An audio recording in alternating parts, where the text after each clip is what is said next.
Pinna! I'm sure a lot of you have heard of Hormone Harmony by Happy Mammoth, the supplement that helps women maintain optimal hormone levels with over 50,000 glowing reviews from women worldwide, and 98% saying they'd recommend it to friends and family. Well, now you can take those results even further by pairing it with their prebiotic collagen protein. It helps to relieve occasional bloating and gas, reduce sugar cravings, and help you feel satisfied longer, as well as boost energy and help stabilize mood swings. Because your gut directly affects your hormones, improving gut health can actually help your hormone harmony results, so you can feel like yourself again. Happy Mammoth is dedicated to making women's lives easier, and that means using only science-backed ingredients that have been proven to work for women. They make no compromise when it comes to quality, and it shows. Right now, you can try prebiotic collagen protein and hormone harmony risk-free and get 15% off your entire first order with code HAPPYME at checkout. That's code HAPPYME at happymammoth.com to get 15% off your entire first order. The Poor Knight, a fantasy musical podcast suitable for all ages, brought to you by Fool and Scholar Productions. Follow Nathaniel the Boar Knight and the friends he meets along his journey as he's bitten by a wereman and must break the curse before the full moon. Listen to The Boar Knight wherever you get your podcasts or learn more at foolandscholar.com.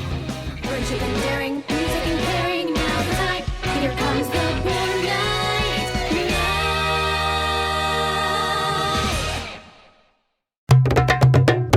Pinna!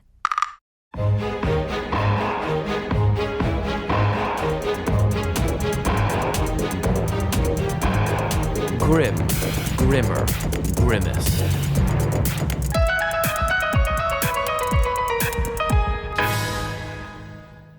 Welcome to a very special episode of Grim, Grimmer, Grimmest, where I'm going to be talking to somebody I have admired for a while and a new friend of mine, Liz Gotauco, who is a children's librarian and also an author. And she does what I do, which is she tells crazy, messed up fairy tales.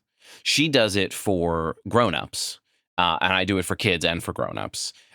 But for grown-ups out there, and only grown-ups, she has a great new book of these crazy fairy tales. You should totally go look it up. Liz Gotauco is her name, and also has a really fun social media feed, social media presence that's at Cosbrarian, where she tells these hilarious fairy tales, but very much for grown-ups. But I know she can talk to kids because, Liz, you are also a children's librarian. Is that right? I am. I've been a children's librarian for about 15 years, and it's the best job ever. It is amazing when your book got sent to me in the mail by your very savvy publisher who was like, I think you would like this. And I was like, oh my gosh, I had a sister, and I didn't know I had a sister. So it's exciting to be talking to you right now. It's very true. And during the process of writing my own book, there at one point, Tom was like, do you know A Tale Dark and Grim? And I was like, do I know A Tale Dark and Grim? I'm a children's librarian who loves weird fairy tales. What do you think the answer is? And so, and that was a great inspiration to kind of think about my book being like a grown-up, cynical version of yours. Yeah, absolutely. I think it's a good description of it. But you still appreciate them, right? Oh, You're I cynical love about them. Yeah. Yeah. Okay, how did you first fall in love with weird fairy tales? Like, how did you first discover them? Well, I was the perfect age when Disney's The Little Mermaid, the original, came out. And that became my entire personality. Like, anytime I was in a body of water, I was like, I'm a mermaid now. If I was on a rock, I'm like thrusting myself up in the air and the waves crashing behind me, of course. And it's really, I'm just sitting on the beach and my mother's like, Elizabeth, what are you doing? And so my mother, who is like, will take any opportunity to make an interest a bookish interest. And my mother, she gave me a copy of Hans Christian Andersen's tales, and she was like, you should read what happened in the old one. And I did. And I was like, oh, no. But also for the kids out there who don't know, and adults, a lot of adults don't know, what happens in the real Little Mermaid? It's a much more difficult process for the Little Mermaid, who does not have a name, as your listeners will be familiar with. This is a common thing in fairy tales. She's just the Little Mermaid. She also doesn't have a crab friend. No crab friend, no Scuttle. Scuttle's my favorite Disney character of all time. So that was a shock to read. Yeah. She is obsessed with humans, with human life. She has a wonderful grandmother character in that version who tells her all about humans and how the only way to become human is to marry a human. And so, Ariel, she kind of sets out more with the idea of becoming human than like marrying a prince. And luckily she meets a prince who's handsome and he seems to like her, although not great. He's not a great guy. And unfortunately, though, like for her, whereas Ariel gets to experience all this wonder and joy and like seeing human life, it's very hard for the Little Mermaid in the old version to become a human. It hurts her to walk on her legs. And the prince likes her, but he doesn't really like her. And so she has a sad ending. It's she doesn't end up with the prince. He marries someone else. And she, because of this deal she's made with the Sea Witch, something you should never do, I don't recommend, she has to become part of the sea foam. She can't even go back to being a mermaid again. She does have a little upside that, like, she kind of, like, joins these beautiful angels who take care of the earth. And that gets her this immortal soul she's been really wanting. And do I remember correctly that, so when she becomes sea foam and then she gets to join these angels after 300 years, yes. Isn't it specified? Yes, she hasn't suffered enough yet. She has to such a weird go around the world for specification. 300 years. And not only that, actually, it's not even that easy, which is saying something, because if she sees like children behaving nicely, it like takes days off of her probationary period. Or, she'll get to go to heaven sooner. But if she sees children misbehaving, that adds time. So I forgot that you part. should think about that. The next time you're thinking of being a naughty little child is you're making it really hard for Ariel to get to the angels in heaven. That's right. And this story was written, about 150 and years she hasn't ago? reached 300 years yet. She needs your help, children. Please behave. Clean your room for the Little Mermaid. For the love of Ariel, or whatever. Was her name Ariel? No, she had no name. Her name could have been Fred for all we know. Fred. Yes. Fred is exactly what my podcast listeners hope it is, unless it's Bob. That was an excellent origin story for how you fell in love with weird, messed up fairy tales. Yeah. What about you? I don't know if have you talked about your origin story before with the pod? It's an interesting question. So I was a teacher. And one day they asked if I'd be willing to be a substitute librarian for a day. And I said yes, because librarian is the best job I can imagine. The best job. And they were like, you're going to be telling stories to second graders. And I said, no problem. I teach second graders. And they said, are you going to read them a story? Or you can read them anything you want. And I said, great. So I went home and I was looking around on my shelves, these shelves right here, for a story to read to the kids.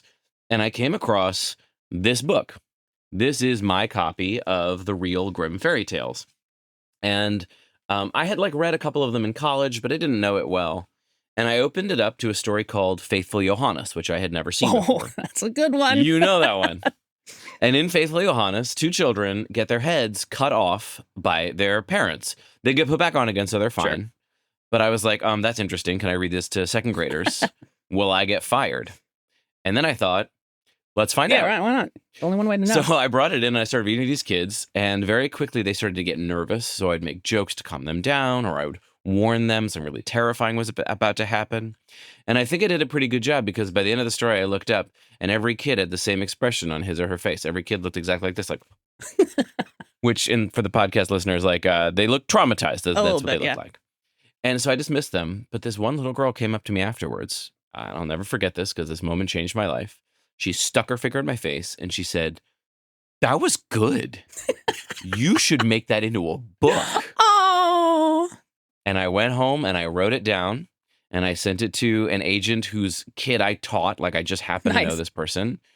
And I wrote it actually as a picture book. Oh. And she took it to an editor at Penguin who she knew liked fairy tales.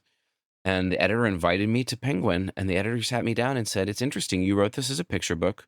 Two things. First of all, it's 4,000 words, which is very long for a picture book. And second of all, two children are decapitated in it. And I said, oh, yeah, right. That happens. And she said, if you could make this into a novel, I would consider it.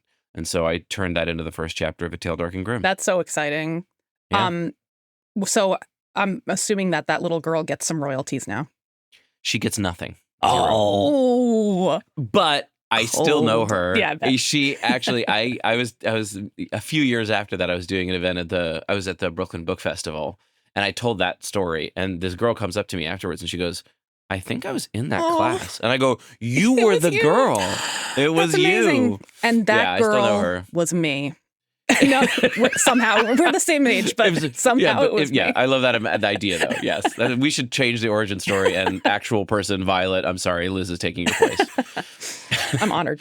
I think it's funny that you talked about Anderson. Yep. Because I have a problem with Anderson. Okay. I have a feud with Anderson. Bring it on. He doesn't know about it unless he's also Seafoam, and then maybe He does. might know about it. He was a drama queen. He was into the drama. My feud is, so I really love Grimm fairy tales in particular because I believe they dramatize the emotional and psychological shape of kids' lives. I didn't make this idea up. It's a pretty well-known idea, first popularized by Bruno Bettelheim. But the idea that like kids are dealing with really difficult things in their lives. And they go through these crazy, weird, scary situations. All of my episodes, all the podcasts, all the stories that I tell, you got a kid you love, they go through something really tough, and then they find a way to triumph at the end. And it feels to me like the structure of childhood, right? The structure of childhood ideally is, kids, life is tough. You like show up in a classroom with a grown-up you've never met. You have to do whatever they say. There's a bunch of other inmates, children, who like could be doing anything to you while the teacher's back is turned. And you got to just navigate all of that. And then the next year, we're like, starting again. So like they're going, and that's just one example. And then kids do, in the vast, vast majority of cases, grow up and integrate the things they've learned. Ideally, they become like good people. And so that's, to me, the structure of a lot of Grimm fairy tales. It is not the structure of many Anderson fairy tales. Not at all. Anderson is like, things were bad and then they got really bad and then she died of cold and hunger. Anderson is a great reader to read if you're a kid that's really into schadenfreude, which is this fabulous word that means you like to watch other people suffer. And, that sounds really mean. But I'm sure, your little brother or little sister, their ice cream cone drops, and you're like, that's kind of funny. That's like the kind of stories that Hans Christian Andersen writes, except very sad, I will say. They're weird. There's some weirdness like with the Brothers Grimm, but I would say that they're largely sad, except for my two favorites, which are the Snow Queen, happy ending, and the Tinderbox, which is wacky, but happy ending. Do you want to tell us a little bit of one of those stories? Oh my gosh. Well, it'll have to be the Tinderbox because that one's crazy and it's much shorter. Okay. The Snow Queen's very long. Remind us. In the Tinderbox, we meet a soldier who's just coming home from the war. And on his way home, he meets this like little old lady giving him witch vibes. And she's like, hey, excuse me, sir. Could you please hop down into this tree and retrieve my old Tinderbox for me? And he's like, I guess I will. And she's like, you're going to meet 3 dogs down there, and they're really scary, but don't worry about it. I'm going to give you my apron. You just put the dog on the apron. He's going to go to sleep, and you can grab that Tinderbox, and whatever else is there, you can keep. That's key. So he hops down that tree, and he meets this dog with eyes the size of teacups. And he's such a like, good detail. Here, sit on this apron. And the dog's like, all right, takes a little nap. And there's all these copper coins there. So the soldier fills his pocket with the copper coins. And then he goes and he meets a dog with eyes as big as wagon wheels, which is a really interesting visual. Like, is the dog a regular sized dog with huge eyeballs? Or is it like a big dog? That's nightmare stuff. Well, it goes to sleep on the apron. It has silver coins all around. He grabs the silver coins.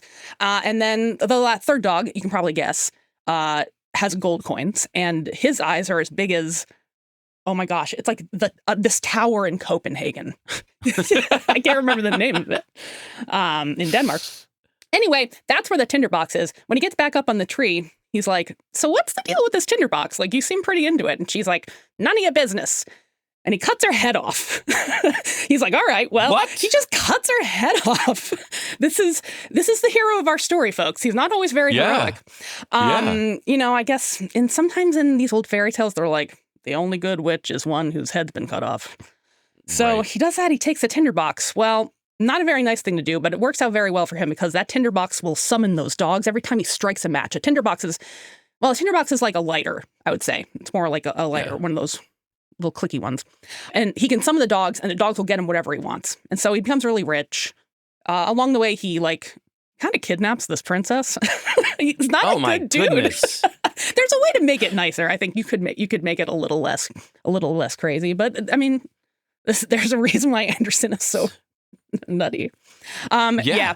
But eventually the two of those crazy kids get married. But does she want to get married after he kidnaps her? I think she does. See, I guess things are a little complicated for the princess because her parents are so protective of her. They never let her go out. She never gets to meet anyone.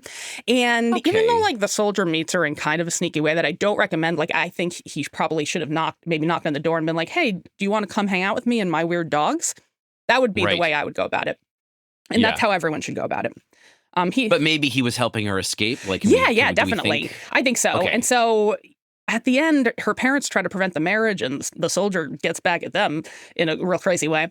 And she doesn't seem too sad about it. She's like, all right, let's get married. So I think she had a little situation she needed to escape. Yeah. So he was helping her escape, and he, murdered one witch. And, he does, a happy ending is a questionable thing there, because if a bad guy is happy, is it happy? Is it happy? But is he the bad guy? I don't know. Children, the world is a complex place. You talked about one of your Ask Adam sessions about how the important things to you in a fairy tale, that you do have a hero you can root for, and that you do have a happy ending, and that sometimes you'll finesse, massage the tales, Yeah, I rewrite the tales. Absolutely. So yeah, absolutely the tinderbox would require, I think maybe that witch would have to be really scary, and the soldier's defending himself. And that's how she, gets out of the picture. I do. I rewrite my stories a lot, because there are some Grimm tales that are just pretty much, you can just straight up tell them and they're great. But for me, the Grimm brothers were just, Hans Christian Andersen was inventing stories. But the Grimm brothers were just capturing a tale at a certain moment told by a certain person. Right. So there is nothing. And then they did edit them and improve them. But there's nothing sacred about the story as they told it. This is, in some sense, like a cultural inheritance that we all have inherited just by having their book. And so I find that it's absolutely my right, everyone's right, to take the ideas from the story and then retell them how we want to retell them, because the person who told it to them was doing that. And so, yeah, I definitely have certain rules that, that main character, you got to care about him. There has to be crazy events that are scary, but also funny. And then there's got to be some sort of cathartic triumph at the end. And you'd think maybe that makes them feel formulaic, but to me, they're just so weird that there is no end of shocking weirdness that can come out of this fairy tale tradition. Oh, sure. And I mean, the big difference with Andersen and Grimm, of course, which you just alluded to, with him kind of creating his own stories, some of which were inspired by folklore and are very similar to some of the Brothers Grimm. But he was doing in the academic world, in the big smarty pants people world, we call his fairy tales were literary fairy tales because he was kind of creating these original works. And the Grimm brothers were collecting folklore, which are stories that belong to the people they were collecting them from, And so since they belong to us, whatever version we tell, it's the version. Yeah. It's amazing. That's right. These are our stories. I love that. I really do. So speaking of telling fairy tales, you are a children's librarian. Yes. Have you ever intentionally or accidentally told a really messed up fairy tale to kids? Or what is your experience of telling fairy tales to children? I believe in some of my book clubs, we've probably talked a little bit about some messed up origins of fairy tales. I've definitely done some shows for teenagers where we've talked about it. And at those events, I really like to get into some of the weirder Cinderellas, because of course the Brothers Grimm versions of stories aren't the only versions. Yeah. They're all over the world. In fact, there's thousands of versions of Cinderella, all different shoes, all different types of princes that she meets. Sometimes the story doesn't end at the ball and she goes through a whole sequel part where she gets swallowed by a whale in one version. That's a cool one. Oh my gosh. Yeah. Sometimes she gets revenge on her stepfamily. And so I like to tell those versions of, stories, the versions of stories one version, but here are some of the other ones and the weird, wacky ways that they turn. And the teens have really enjoyed that. Yeah, I'm sure they do. Teens love vengeance, but you know what? So do kids. We all love a little bit of bloody vengeance. We like to see justice. prevail. Yes, And sometimes we it do. does darkly. Yes. I was just thinking about the Crabman's Daughter, that episode, which I'm going to record for your social media feed soon. And when I was recording it with the kids for the Grim Grimmer Grimmest, at one point, the girls like fight back against the king. They become these amazing mermaids. And this girl, just out of one of the children that I was telling a story to, just shouts out of nowhere, "We are women and we are terrifying." And I'm not a woman, but it was That's the awesome. I best. just felt, yes, that vengeance, that revenge. Oh, so good. So yeah, that's the feeling we're looking for. Yeah, well, I have to tell your listeners that their input is my favorite part of your podcast. With all, you're fine, Adam, but Yeah. the kids are the stars. I agree. They're the secret. And that's how it came about, actually, because, I told that fairy tale to Violet in her class, and then I published the book, and then I'm going around promoting the book around the country. I was doing a lot of stuff in Texas, driving from school to school in Texas, selling my books, and telling them Grimm fairy tales. And it became clear to me very quickly that the best part was the things that the kids were saying back to me, that I was like, this fairy tale is amazing, and the kids are even more amazing. And so in the early days of podcasting, 2017 or something, somebody approached me and was like, do you have any ideas for a podcast? And I was like, in fact, I do. You all need to hear what these kids say when they hear real fairy tales.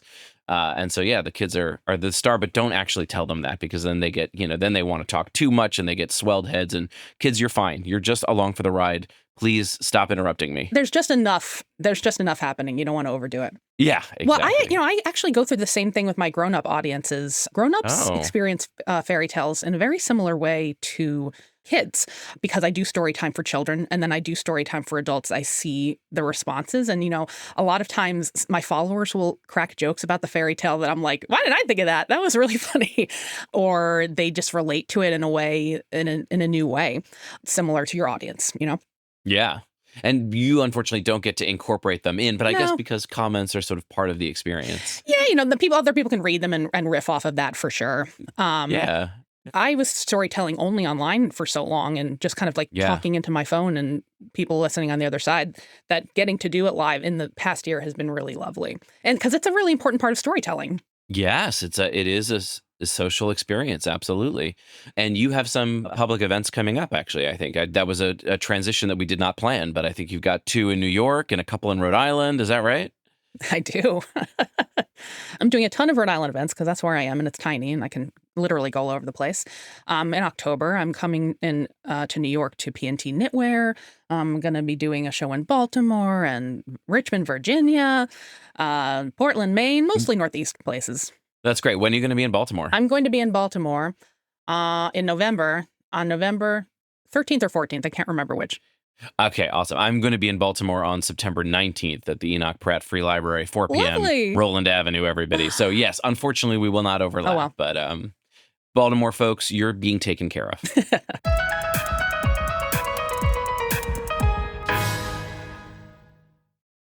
Summer really lends itself to a minimal effort, maximum impact makeup look. When it comes to looking and feeling your best, especially in the August heat, sometimes less is more. And when you're working with fewer products, you want the quality to be high, which is why Thrive Cosmetics is your go-to for a simple, clean, and radiant summer look.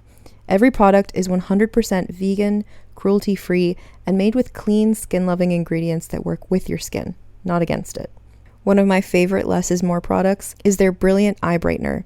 It's a waterproof eyeshadow and highlighter stick that comes in 34 shades. The shimmer shades are great for brightening up your inner corners, and they also have really lovely neutral matte shades that, again, can make a really big impact on your overall look without requiring too much product. Plus, for every product purchased, Thrive Cosmetics donates products and funds to help communities thrive. And with over $150 million in product and cash donations to over 600 giving partners, your purchase directly fuels real impact. Maximize your look with minimal effort. Go to thrivecosmetics.com/thrive for an exclusive offer of 20% off your first order. That's Thrive Cosmetics, CAUSEMETICS.com/thrive. Did you know that you can listen to Grimm, grimmer, grimmest without any ads interrupting the story? Just subscribe to Pinna. Not only will you get to hear me tell these fairy tales straight through, the way I tell them to kids, you get access to tons of other awesome original shows and audiobooks, all ad-free. Subscribe to Pinna at pinna.fm. That's PINNA.FM.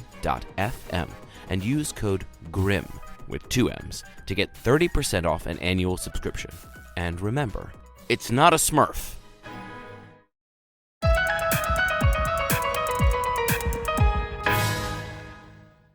I'm assuming that your listeners have gotten into your broader oeuvre of works. And if they haven't, they I should. certainly hope so. Thank you. And so I wondered how fairy tales have influenced the stories that you've told since A Tale Dark and Grim. I can guess how they've influenced maybe your like medieval piece that is Inquisitor's Tale. Am I remembering that correctly? Yes, that you are right. I was a teen Right behind me, librarian right? when that came out, so there's a good gap in my knowledge there. And then, of course, the World War II series. Yeah. So I just wondered how those stories, which are obviously so important to you, have influenced your work in genres outside. Yeah, that's such a good question. I think 2 main ways. The first is the most obvious way, which is like sometimes there are fairy tale elements that I am so inspired by that I bring them into the other books. So the World War II books, Max and the House of Spies and Max and the Land of Lies, are about, they're like take place during World War II. There's a real kid, but on his shoulder appear these 2 creatures, kobolds. And while I might have first heard of kobolds through Dungeons and Dragons, kobolds in Dungeons and Dragons are very different from kobolds in German mythology. And so through fairy tales, creatures like kobolds became very clear. Kobolds, one of my favorite like fairy tale facts ever, is so a kobold in German mythology is a spirit that lives either in your house or where you work and creates mischief and makes your life miserable. And when they were mining this very beautiful blue stone, when they broke it open, poisonous gas would escape and miners would get sick. And they blamed it on kobolds, which is why they named that stone cobalt. Very cool. So cobalt blue, the color, is actually named after the mythical creature of a kobold. Awesome. Which is that's cool. Which is a dragonish creature, right? Am I right? No, only in D&D. In D&D? Oh, okay. They're not outside. They do look dragonish, Yeah. but in German mythology, they just look, like little men or people. Okay. They can take all sorts of different forms, actually. There are like a huge long list of different kinds of kobolds. So generally, it's just like a mischief-making creature. Like Smurfs. That messes is what with you're you. saying. No, it's not a Smurf. Okay, thank you. Liz knows the podcast. I do. But the other way that they really, and much more so, in fact, inspire my books, is the satisfying structure of a fairy tale. From the very beginning, from A Tale Dark and Grim, structured how I make my chapters. So A Tale Dark and Grim, each chapter is its own fairy tale, and they are woven together into one big story. So each chapter begins once upon a time and ends with at least some sort of happily ever after, even if it continues to the next story. And I've continued to do that in my books, so that not all, but most of my books, each chapter should hopefully have a fairly satisfying structure that I learned from telling fairy tales and adapting them into chapters. Because I want you to start a chapter and get into it and be like, oh my gosh, what's going to happen? And then you get this cathartic resolution. Other authors, other wonderful authors do, like page-turning chapters where the scene, like a quick scene, and you don't know what's going to happen next and you turn the page. That's fun too. But for me, the way I think about structuring my stories really came from learning and telling fairy tales. Yeah, there was kind of a nice tradition of like World War II stories and fantasy, at least, and fairy tale. There's a great book for grown-ups, The Book of Lost Things. I think is a beautiful illustration of that, and Narnia in a way. I think you've got escaping these horrors of war through the fantasy is exactly, and the movies Pan's Labyrinth is the same idea. Totally, right? Yeah, too you're scary totally right. for me. Oh yeah, I love that one. It looks incredible. I'm dipping my toe into scarier movies. I can take in my fairy tales, I guess, but sometimes in movies I'm like, no, too much. It's very different. It's very different. And we had to think a lot about this because A Tale Dark and Grim was made into a show for Netflix, animated show, and it's very different because a book, you choose what you imagine. Yeah. And you make a decision, and the podcast is like halfway between. You're hearing what I'm saying, sort of whether you want to or not. And that's why I give you a warning at the beginning of each episode, turn down the volume and count to 5, and so that you are ready to not hear something if you don't want to. Whereas the book, the easiest thing in the world to do is just to close it, stop reading Yeah. it. Every time you open a book, you close it. So easy to do. And then with the podcast, you're hearing it whether you want to or not, unless you're quick on the volume, but you can still choose what you're sort of imagining. On a TV show, it's all being imagined for you. So you're visualizing stuff that you don't necessarily want to, which means that the TV show of A Tale Dark and Grim, there's some stuff that is so cool in there and I love it and I helped make it, but also it is definitely not for everybody. I had a friend write to me, pretty close friend, and she was like, so my daughter was watching Netflix and she came in crying because some show upset her. And I was like, what show was this? And she couldn't really describe it to me. And finally I pieced it together that it was your show, Adam. Uh-oh. And I was like, I'm so sorry. So yeah, it's very different. That's the plight of being a children's author of dark stories, for sure. I'm very nestled right now in research for Alvin Schwartz's Scary Stories series, of course, and all of the challenges that people were nervous about with that book. And about the kids who really love it, and about the kids who are like, I'm never sleeping again. Not every book's for everyone. But it's such a good point that terrified me. It's really easy to close a book, put it in the freezer if you don't like what's happening. But like with a TV show, you can't stop watching. You're like, oh, it's all happening in front of me and I can't turn my eyes away. And then, you're scared. And by the time the things happen that you don't want to, it's already happened, right? You are always going to turn it off too late. So listeners, kids, if you don't know Alvin Schwartz's Scary Stories to Tell in the Dark, that's the one, right? That formed, so Liz and I, about the same age, it formed our generation. We all read that book, or so many of us. But it is truly scary. I would say it is grimmest. Every story is definitely grimmest. For sure. Yeah. It is for kids, but scary. It's grim. So you started breaking into fairy tales outside the world of the Brothers Grimm. And I wondered where else you would like to go. And I have a suggestion. Oh my gosh.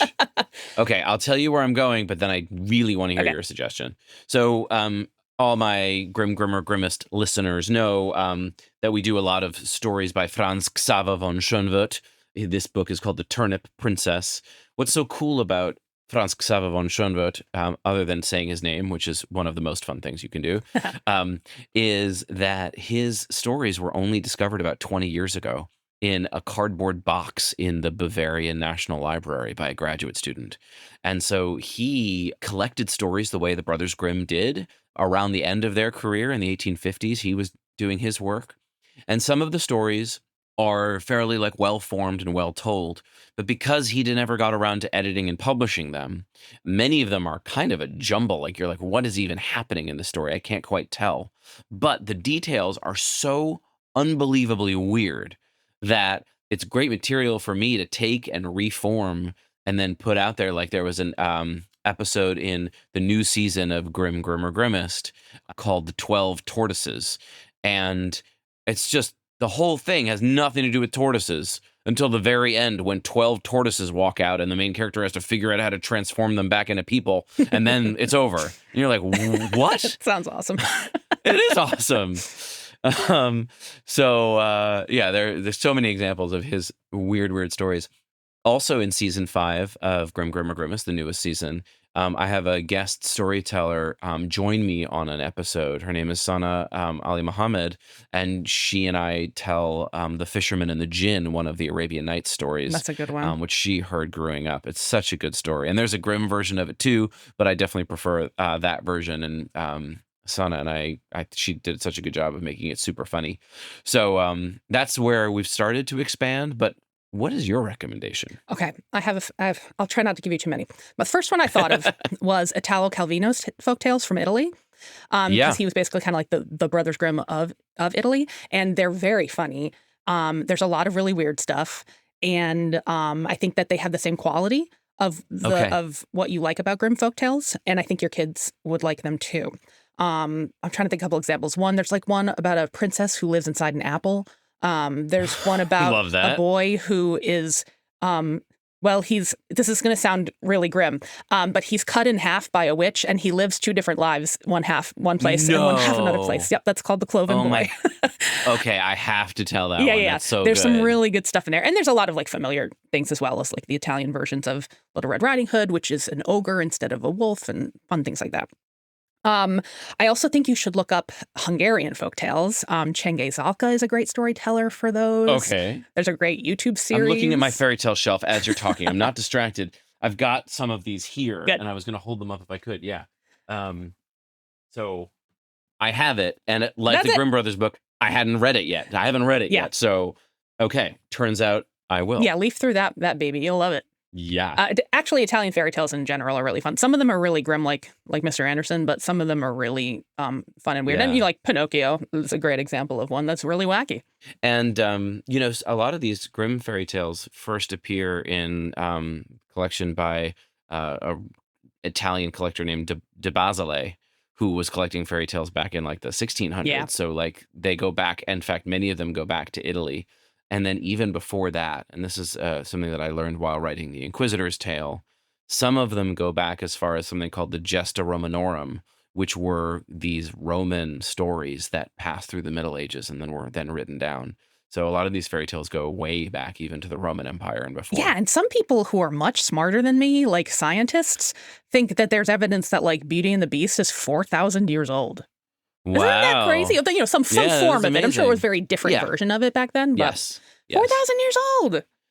Well, because I do believe there are like, all of our cultures are different or all around the world, but there are some very fundamental things that we all share, all humans share. And I found this with the fairy tales, when I go to Japan or India or the Texas border with Mexico or Lancaster, Pennsylvania, all very, very different places. The kids respond in very predictable ways to these fairy tales. They scream, they ask a lot of the same questions, often in the same order, because we all share certain things. Like we love our parents, we want to be safe, we want to eat, we are afraid of evil witches and ogres in the forest. All of these things we share. And so they go way back. Okay, those are great recommendations. The Cloven Boy may end up on Grimm. That's a fun one. Before you know it. I think it's very similar to like Hans my Hedgehog in some ways. Okay. And then, my last suggestion is you should do some Filipino folktales. And I happen to know a children's librarian who's Filipino who would love to pop in and maybe tell some someday. And that's me. Okay, all right. Cool. I did not know you were Filipino. They're really fun. There's a lot of folktales where people turn into fruit. Love that. I would have to find some with a happy ending. I will say that some of them are kind of sad, but I bet I could find them. Well, yeah, we'll work on it together. I mean, I like when I do a story with somebody, I love to work together to make it feel like a Grimm or Grimmest episode while also being true to the original fairy tale. Yeah, I'll send you. There's a great series of Filipino folktales for kids that you should definitely pick up. Well, it sounds like, listeners of Grimm or Grimmest, this is not the last you're going to hear from Liz Gotauco. I am so grateful that you have had this conversation with me, that I've gotten to have this conversation with you. I am a big fan of your work. Again, grown-ups, check out her book. Grown-ups only. Her last name is spelled Gotauco. Perfect. Liz Gotauco, go look it up. This will not be the last time you hear from Liz, I hope. And, of course, the new season of Grimm or Grimmest is on Pinna. If you subscribe, go to pinna.fm, use code GRIMM, GRIMM, for a discount. You can hear it all right now, ad-free. Or you can wait until September 18th, and then you will hear one episode a week with ads, but you'll get to hear them going wide everywhere you listen to podcasts. I really think you're going to like this new season, so make sure you listen.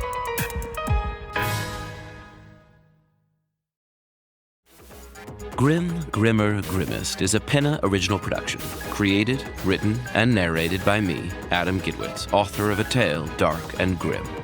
Produced and edited by Kaylin West. Executive produced by Molly Barton and Carly Migliori.